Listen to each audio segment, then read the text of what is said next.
आज हम पढ़ते हैं बाह्य क्षेत्र में किसी विद्युत द्विध्रुव की स्थितिज ऊर्जा। स्थितिज ऊर्जा के लिए कॉन्सेप्ट है जो आपका क्लियर है कि जब तक हम कार्य नहीं करेंगे स्थितिज ऊर्जा डेवलप नहीं होगी। माना कि कैपिटल ई वेक्टर एक बाह्य विद्युत क्षेत्र है जिसकी जो सम विद्युत क्षेत्र है, इसमें जो आपको ये कलर से विद्युत बल रेखाएं दिखाई दे रही हैं, इस विद्युत क्षेत्र में हम अनंत से एक विद्युत द्विध्रुव को लेके आते हैं। माना कि ए बी एक विद्युत द्विध्रुव है, माइनस क्यू और प्लस क्यू आवेश हैं और दोनों के बीच की दूरी 2a है। यहां विद्युत क्षेत्र की तीव्रता की दिशा ई वेक्टर और विद्युत द्विध्रुव आघूर्ण पी वेक्टर दोनों आपस में समांतर हैं, दोनों की दिशाएं एक जैसी हैं। तो विद्युत क्षेत्र में किसी द्विध्रुव की स्थितिज ऊर्जा उस कार्य के बराबर होती है जो विद्युत द्विध्रुव को अनंत से इस क्षेत्र में लाने में किया जाता है। जब हम विद्युत द्विध्रुव को अनंत से इस क्षेत्र में लेके आते हैं तो माइनस क्यू आवेश प्लस क्यू आवेश की तुलना में 2a दूरी ज्यादा तय करता है। तो माइनस जो क्यू आवेश पर बल होगा वो माइनस क्यू ई वेक्टर होगा और प्लस क्यू आवेश पर बल होगा वो प्लस क्यू ई वेक्टर होगा।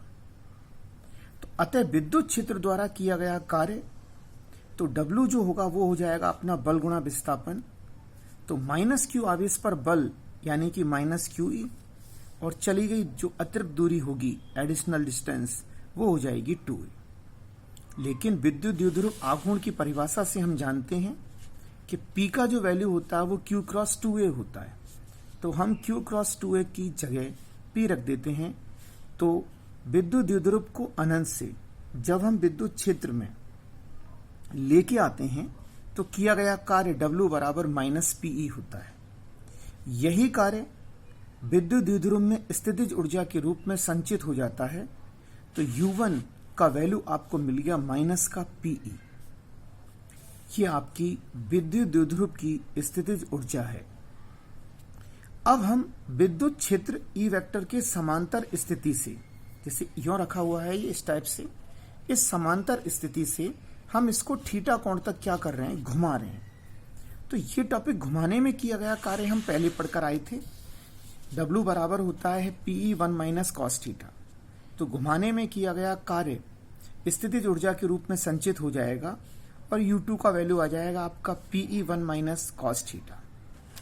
अब विद्युत क्षेत्र में थीटा कोण पर स्थित विद्युत द्विध्रुव की स्थितिज ऊर्जा लाने में तो स्थितिज ऊर्जा U1 थी और घुमाने में स्थितिज ऊर्जा U2 थी।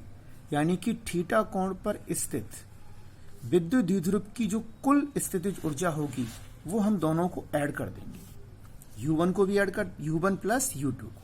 तो U1 का वैल्यू हो जाएगा माइनस का PE और ये हो जाएगा PE1 minus cos theta. Minus PE को मल्टीप्लाई करेंगे तो PE से PE कैंसिल हो जाएंगे और ये आ जाएगा आपका माइनस PE कॉस थीटा।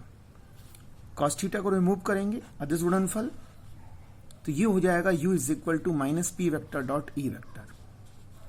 छोटी स्थितियां हैं इसमें कि जब हम विद्युत द्विध्रुव को थीटा का वैल्यू अगर 0 है, समांतर है बिल्कुल, तो उस कंडीशन में U का वैल्यू माइनस PE होगा और स्थायी संतुलन की अवस्था होगी बिल्कुल।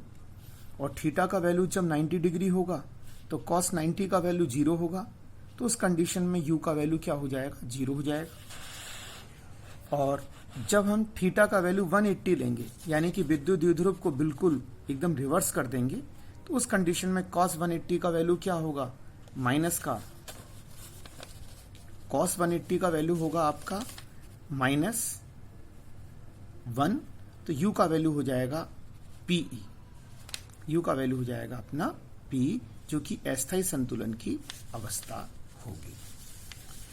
तो इस प्रकार चैप्टर RBSC का जो चैप्टर 3 है उस चैप्टर 3 में हमने ये लास्ट टॉपिक है चैप्टर 3 का, potential energy of an electric dipole in electric field, जो आपने कंप्लीट कर लिया है। अब हम आगे चैप्टर 4 को स्टार्ट करने से पहले फर्स्ट, सेकंड और थर्ड चैप्टर से रिलेटेड कोई भी अगर आपको प्रॉब्लम है, न्यूमेरिकल्स में अगर आपको प्रॉब्लम आ रही है, तो देन आप मुझे फ़ोन करके या कमेंट्स करके आप मुझसे पूछ सकते हैं। यदि आपको वीडियो अच्छे लगते हैं तो आप वीडियोस को ज़रूर लाइक करें, चैनल को सब्सक्राइब करें और बेल आइकन को प्रेस करें, जिससे कि आने वाले वीडियोस के नोटिफिकेशन आपको रेगुलर मिलते रहें। तो आज हमने पढ़ लिया बाह्य क्षेत्र में किसी विद्युत द्विध्रुव की स्थितिज ऊर्जा का जो सूत्र होता है वो होता है U is equal to minus P vector dot E vector. U is equal to minus P vector dot E vector, minus P vector dot E vector, या फिर आप कह सकते हैं U is equal to minus PE cos theta. U is equal to minus PE cos theta. ये दो स्थितिज ऊर्जाओं का योग है, एक तो लाने में और एक घुमाने में। लाने में स्थितिज ऊर्जा थी U is equal to minus PE और घुमाने में थी PE bracket 1 minus cos theta. Thank you.